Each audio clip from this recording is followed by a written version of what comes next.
وَلَقَدْ يَسَّرْنَا الْقُرْآنَ لِلذِّكْرِ فَهَلْ مِن مُّدَّكِرٍ۔ السلام علیکم ورحمۃ اللہ وبرکاتہ۔ الحمدللہ کفا وسلام علی عبادہ الذین اصطفیٰ، اما بعد۔ محترم ناظرین اکرام، آسان درس قرآن کے اندر 7ویں پارے کا تیسرا رکوع ہے، جس کے اندر سورہ مائدہ سورہ نمبر 5 کی 7 آیتیں ہیں، آیت نمبر 94 سے آیت نمبر 100 تک، 94 سے 100 تک۔ اعوذ باللہ من الشیطان الرجیم، بسم اللہ الرحمن الرحیم۔ یا ایھا الذین آمنوا لیبلونکم اللہ بشیء من الصید تنالہ ایدیکم ورماحکم لیعلم اللہ من یخافہ بالغیب فمن اعتدی بعد ذلک فلہ عذاب علیم۔ اے ایمان والو، اللہ تمہیں اس شکار کے ذریعے ضرور آزمائے گا جس تک تمہارے ہاتھ اور تمہارے نیزے پہنچ سکتے ہوں، تاکہ وہ معلوم کرے کہ کون بغیر دیکھے ہوئے اللہ سے ڈرتا ہے، پھر اس کے بعد جو حد سے گزرا تو اس کے لیے دردناک عذاب ہے۔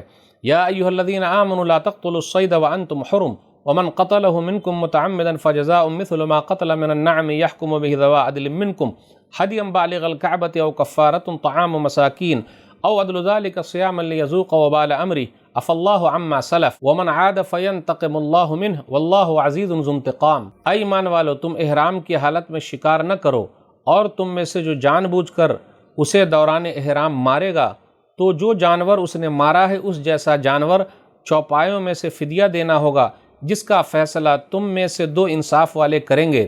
یہ فدیہ بطور قربانی کعبہ پہنچایا جائے گا، یا اس کا کفارہ چند مسکینوں کو کھانا کھلانا ہے، یا اس کے برابر روزہ رکھنا ہے، تاکہ وہ اپنے کیے کا مزہ چکھے۔ جو کچھ پہلے ہو چکا وہ اللہ نے معاف کر دیا، لیکن اب جو دوبارہ وہی حرکت کرے گا تو اللہ اس سے انتقام لے گا، اور اللہ غالب ہے، بدلہ لینے والا ہے۔ احل لکم صید البحر وطعامہ متاعا لکم وللسیارہ وحرم علیکم صید البر ما دمتم حرما واتقوا اللہ الذی الیہ تحشرون۔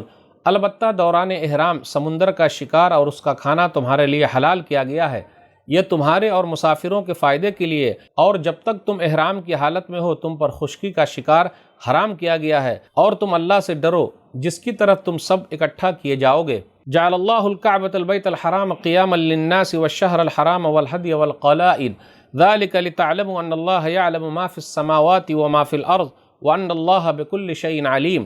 اللہ نے حرمت والے گھر کعبہ کو لوگوں کے قیام کا ذریعہ بنایا ہے، اور حرمت والے مہینے اور قربانی اور پٹوں والے جانوروں کو بھی قیام کا ذریعہ بنایا ہے، یہ اس لیے تاکہ تمہیں معلوم ہو جائے کہ جو کچھ بھی آسمانوں میں ہے اور جو کچھ بھی زمین میں ہے اللہ اسے جانتا ہے، اور بے شک اللہ ہر چیز کو خوب جاننے والا ہے۔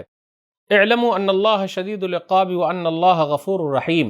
جان لو کہ بے شک اللہ سخت عذاب دینے والا ہے، اور بے شک اللہ بڑا بخشنے والا نہایت مہربان ہے۔ ما علی الرسول الا البلاغ واللہ یعلم ما تبدون وما تکتمون۔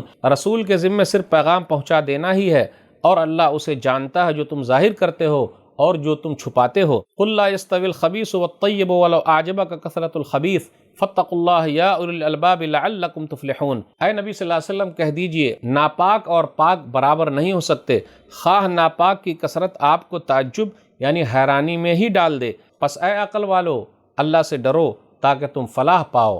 ناظرین کرام، آسان درس قرآن کے اندر 7ویں پارے کا یہ تیسرا رکوع ہے، جس کے اندر سورہ مائدہ سورہ نمبر 5 کی 7 آیتیں ہیں، آیت نمبر 94 سے 100 تک۔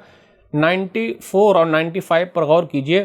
حرم اور حالت احرام میں شکار کرنا حرام ہے، نہیں کر سکتے، منع کیا گیا۔ لیعلم اللہ من یخافہ بالغیب، تاکہ اللہ جان لے کہ کون اللہ سے بغیر دیکھے ہوئے ڈرتا ہے۔ پتہ یہ چلا ہم نے اور آپ نے اللہ کو تو دیکھا نہیں ہے، لیکن جو بغیر دیکھے ہوئے ڈرتا ہے اللہ تعالیٰ نے اس کے لیے بڑا انعام رکھا ہے۔ مگر ایک چیز اور ہے کہ حرم کے اندر چند چیزیں جائز ہے۔ وہ کیسے؟ چند چیزیں جو تکلیف دینے والی ہے اس کو مارنے کی اجازت ہے، جیسے سانپ ہے، کالا کوا ہے، چوہیا ہے، باولا کتا ہے کاٹنے والا، پھر اسی طرح چیل ہے۔ اب غور کیجئے ان سب چیزوں پر کیوں اس کا ذکر ہے؟ یہ لوگوں کو تکلیف دینے والے ہیں، لیکن کیا کہا جائے، کچھ ملک ایسے ہیں جو سانپ کو کھاتے ہیں، چیل کو کھاتے ہیں، گدھ کو کھاتے ہیں، بلی کو کھاتے ہیں، چمگادڑ کو کھاتے ہیں، جبکہ اسلام کے اندر منع ہے یہ، یعنی اس کو مارنے کا حکم دیا گیا، لیکن یہ لوگ تو اس کو بھون بھون کے کھا رہے ہیں، تو کیسے جسم برباد نہیں ہوگا؟ بالکل برباد ہو جائے گا۔ تو اللہ تعالیٰ نے جس چیز کو کھانے کے لیے کہا وہ کھانا جس سے منع کیا ہے اس سے رکنا ضروری ہے، کیونکہ ہم اور آپ جو کھاتے ہیں اس کا اثر ہمارے جسموں پر ہوتا ہے۔ پھر آگے یہ بیان کیا جا رہا ہے کہ اگر کوئی احرام کی حالت میں شکار کرے گا تو اس کو اس کے مثل میں سے جانور میں سے دینا پڑے گا فدیے کے طور پر. جیسے اگر ہرن کا شکار کیا تو بکری اس جیسی ہے تو اس کو فدیے کے طور پر دینا ہے. اگر نہ ملے تو 6 مسکین کو کھانا کھلانا ہے یا پھر 3 دن کے روزے رکھنا ہے.